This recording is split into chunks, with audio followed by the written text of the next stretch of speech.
जौहर university का टूटना फिलहाल टल गया है। यह आदेश जारी कर दिया गया है कि अगले आदेश तक जौहर यूनिवर्सिटी पर बुलडोजर नहीं चलेगा। आप जानते हैं कि जौहर यूनिवर्सिटी के 40 में से 38 भवनों पर बुलडोजर चलाने का नोटिस था कि उन पर बुलडोजर एक्शन होगा, लेकिन समाजवादी पार्टी ने, अखिलेश यादव ने जौहर यूनिवर्सिटी को बचाने का जिम्मा उठा लिया।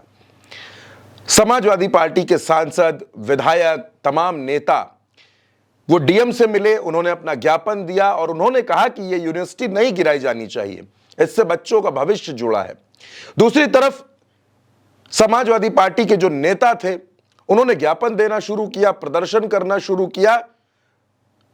रुचिवीरा, इकरा हसन, माता प्रसाद पांडे, तमाम नेताओं ने यह बीड़ा उठा लिया कि रामपुर में जौहर यूनिवर्सिटी को नहीं गिरने देंगे। इस प्रदर्शन में इकरा हसन भी शामिल हुई, रुचिवीरा भी शामिल हुई। क्या कुछ कहा इकरा हसन ने, वो सुनिए, उसके बाद मैं आपको और भी बयान सुनवाऊंगा।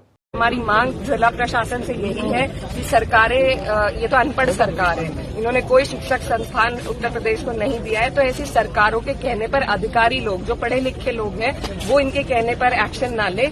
यूनिवर्सिटी बनी है, कोई भी यूनिवर्सिटी अगर होती है उसमें हर वर्ग, हर धर्म, जाति का बच्चा पढ़ता है। तो आज रामपुर में ये जो धरोहर है, ये यूनिवर्सिटी जो है, इसको ना तोड़ा जाए। और कागज जहां तक मांगने की बात है, तो जिस गांव की जमीन पर वो बनी हुई है, वो पहले रामपुर डेवलपमेंट अथॉरिटी का हिस्सा नहीं था, उससे पहले वो बन चुकी है। आज वो कागज मांगने का कोई औचित्य नहीं बैठता है। मांगने हैं तो संसद भवन, जो पुराना संसद भवन है, जो अंग्रेजों ने बनाया था, उसको तोड़ने की हिम्मत तो इस सरकार में नहीं है। लेकिन ये सिर्फ अपनी नफरत की राजनीति, जिसके द्वारा इन्होंने आजम साहब को वैसे भी प्रताड़ित कर रखा है, आज उसी नफरत की राजनीति को शिक्षा के मंदिर तक ले आए। लेकिन हम उसे टूटने नहीं देंगे, ये हमारा वादा भी है और इरादा भी। अब दोस्तों, इस मुद्दे की गूंज संसद में भी हो रही है। मायावती ने भी इस फैसले का स्वागत किया है कि जौहर यूनिवर्सिटी को नहीं गिराया जाना चाहिए। दूसरी तरफ अखिलेश यादव ने यह मसला संसद में उठा दिया है। अखिलेश यादव ने क्या कुछ कहा, वो सुनिए।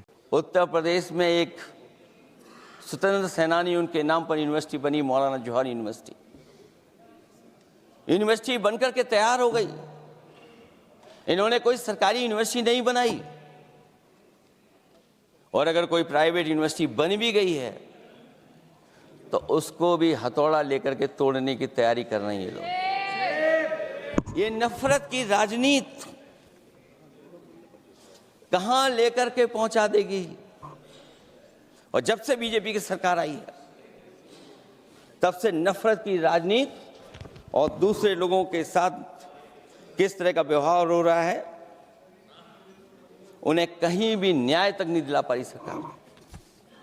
और जब नौकरी की बात आ जाए तो अध्यक्ष महोदय, अग्निवीर भर्ती में भी जो हर साल में कितनी भर्ती होती थी, कभी 80,000 भर्ती हुआ करती थी, अब भर्ती केवल 10,000 हो पा रही है। दोस्तों, जौहर यूनिवर्सिटी में तकरीबन 3,000 स्टूडेंट्स हैं, 16 डिपार्टमेंट्स हैं, अलग अलग सब्जेक्ट्स की पढ़ाई होती है, 14 फैकल्टी हैं। सरकार के सामने कई सवाल खड़े हो गए थे। पहला, सरकार इस बात से घबरा रही थी कि ऐसा ना हो जिस तरह दिल्ली में जंतर मंतर पर छात्रों का हुजूम आ गया, जेनजी आ गए, उन्होंने प्रदर्शन करना शुरू किया, तो कहीं जौहर यूनिवर्सिटी को बचाने के लिए रामपुर में, उत्तर प्रदेश में ऐसे आंदोलन ना शुरू हो जाएं जैसे आंदोलन जंतर मंतर में हो रहे थे। दूसरा, एक बहुत बड़ी चुनौती थी कि इन 3,000 स्टूडेंट्स को शिफ्ट कहां किया जाए। अगर यूनिवर्सिटी को बुलडोजर से गिराया जाएगा तो फिर इन स्टूडेंट्स को कहां शिफ्ट करेंगे, फैकल्टी कैसे शिफ्ट करेंगे।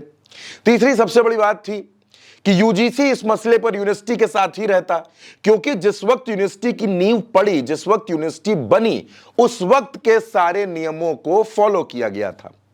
जिस गांव में यह यूनिवर्सिटी है, वो गांव बहुत बाद में रामपुर विकास प्राधिकरण का हिस्सा बना है। जिस वक्त यूनिवर्सिटी का शिलान्यास हुआ, भूमि पूजन हुआ, काम हुआ, यूनिवर्सिटी बनी, उस वक्त तक ये यूनिवर्सिटी रामपुर विकास प्राधिकरण का हिस्सा नहीं थी। उसका वो जो गांव है वो रामपुर विकास प्राधिकरण में नहीं आता था, और इसी वजह से लगातार ये मसला बड़ा होता जा रहा था। सरकार इस मसले पर, लोकल एडमिनिस्ट्रेशन पर सब कुछ डाल रही थी।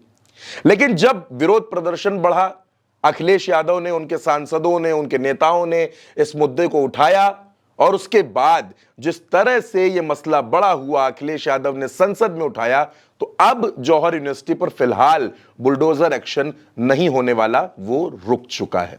इस खबर में मेरे साथ इतना ही। नमस्कार।